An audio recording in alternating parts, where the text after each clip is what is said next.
Belagavi division 7 ಜಿಲ್ಲೆಗಳನ್ನ ಸಂಬಂಧಪಟ್ಟಿರ್ತಕ್ಕಂಥ ಒಂದು ವಿಷಯ ಇದೆ. ಓಕೆ, ಈಗ ಏನಾಗ್ಬಿಟ್ಟಿದೆ, ನಾವೇ ನಮ್ಮ ಪಕ್ಕಕ್ಕೆ ಗುಲ್ಬರ್ಗ ಆರ್ಟಿಕಲ್ 371 ಜೆ ಪ್ರಕಾರ ಬಹಳ ಅನುಕೂಲಗಳಾಗ್ತಾ ಇವೆ. ಇಲ್ಲಿಯೂ ಸಹಿತ ಬಾಂಬೆ ಕರ್ನಾಟಕ ಇವತ್ತಿನ ಏನು ಕಿತ್ತೂರು ಕರ್ನಾಟಕ ಅಂತ ಕರಿತೀವಿ, ಇಲ್ಲಿಯೂ ಸಹಿತ ಅಭಿವೃದ್ಧಿ ವಂಚಿತವಾಗಿರ್ತಕ್ಕಂಥ ಅತ್ಯಂತ ಹಿಂದುಳಿದ ತಾಲೂಕುಗಳು ಮಾಡಿದಾವೆ. ನಂಜುಂಡಪ್ಪ ವರದಿ ಪ್ರಕಾರ ಅತ್ಯಂತ ಹಿಂದುಳಿದ ಭಾಗದಲ್ಲೂ ಸಹಿತ ಕೆಲವು ಅಭಿವೃದ್ಧಿ ಅವಕಾಶಗಳನ್ನು ಬೇಕಾಗ್ತದೆ. ಸೊ ನಾವು ಉತ್ತರ ಕರ್ನಾಟಕದ ಮೇಲೆ ಚರ್ಚೆಯನ್ನು ಮಾಡ್ತಾ ಇದೀವಿ ಬೆಳಗಾವಿ ಅಧಿವೇಶನದಲ್ಲಿ. ಸೊ ವಿಶೇಷವಾಗಿ ಈ ಬೆಳಗಾವಿ ಡಿವಿಷನ್ ಏನು ಹೈದರಾಬಾದ್ ಕರ್ನಾಟಕ ಅಭಿವೃದ್ಧಿ ಮಂಡಳಿ ಮಾಡಿ ಯಾವ ರೀತಿಯಲ್ಲಿ ಅಭಿವೃದ್ಧಿ ಆಗ್ತಾ ಇವೆ, 100 ಕೋಟಿ 80 ಕೋಟಿ 70 ಕೋಟಿ ಬರ್ತಿದೆ ಒಂದೊಂದು ಕಾನ್ಸ್ಟಿಟ್ಯೂನ್ಸಿಗೆ.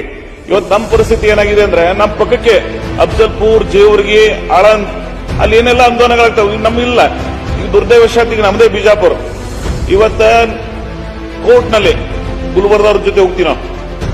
KSRTC ಗುಲ್ಬರ್ಗ ಡಿವಿಷನ್ ಬರ್ತೀವಿ, ಬಟ್ ರೆವಿನ್ಯೂ ಬಂತು ಅಂದ್ರೆ ಬೆಳಗಾವಿ ಕಡೆ ಇರ್ತೀವಿ ನಾವು. ಸೊ ಹೀಗೆ ಎಸ್ ಪಾಟೀಲ್ ಹೇಳ್ದಂಗೆ ಇಡೀ 6-7 ಜಿಲ್ಲೆಗಳಿಗೆ ಇಲ್ಲಿ ಅತ್ಯಂತ ಹಿಂದುಳಿದ ತಾಲೂಕುಗಳು ಯಾವ್ಯಾವ ಅದಾವ ಅವಕ್ಕೆ ಅನುದಾನವನ್ನು ಒದಗಿಸಿ ಒಂದು ಅಭಿವೃದ್ಧಿ ಮಂಡಳಿಯನ್ನು ಮಾಡಬೇಕು ಅಂತಕ್ಕಂಥ ಬೇಡಿಕೆ ಬಹಳ ದಿನದಿಂದಿದೆ. ಇದು ಕಳೆದ 16 ವರ್ಷಗಳಿದ್ದಿದೆ. ನಾನು ಈ ಸರ್ಕಾರ ಸನ್ಮಾನ್ಯ ಮುಖ್ಯಮಂತ್ರಿಗಳು ಜುಲೈ 14ನೇ ತಾರೀಕಿಗೆ ಇಂಡಿ ಬಹಳ ದೊಡ್ಡ ಪ್ರಮಾಣದ ಒಂದು ಕಾರ್ಯಕ್ರಮ ಮಾಡಿದೀವಿ. ನಾನು ಅಲ್ಲೂ ಸಹಿತ ಗಮನವನ್ನು ಸೆಳೆದಿದ್ದೀನಿ.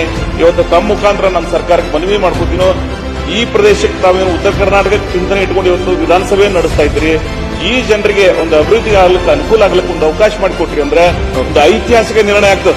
ಇವತ್ತು ಅಪರ್ ಕೃಷ್ಣ ಪ್ರಾಜೆಕ್ಟ್ ನಮ್ಮ ಸರ್ಕಾರಕ್ಕೆ ಅಭಿನಂದನೆ ಸಲ್ಲಿಸ್ತೀವಿ. ನಾವು ಬಹಳ ದೊಡ್ಡ ಪ್ರಮಾಣದ ಸಹಾಯವನ್ನು ಮಾಡ್ತಾ ಇದ್ದಾರೆ ಒಳಗಡೆ ಪ್ರದೇಶದ ರೈತರಿಗೆ.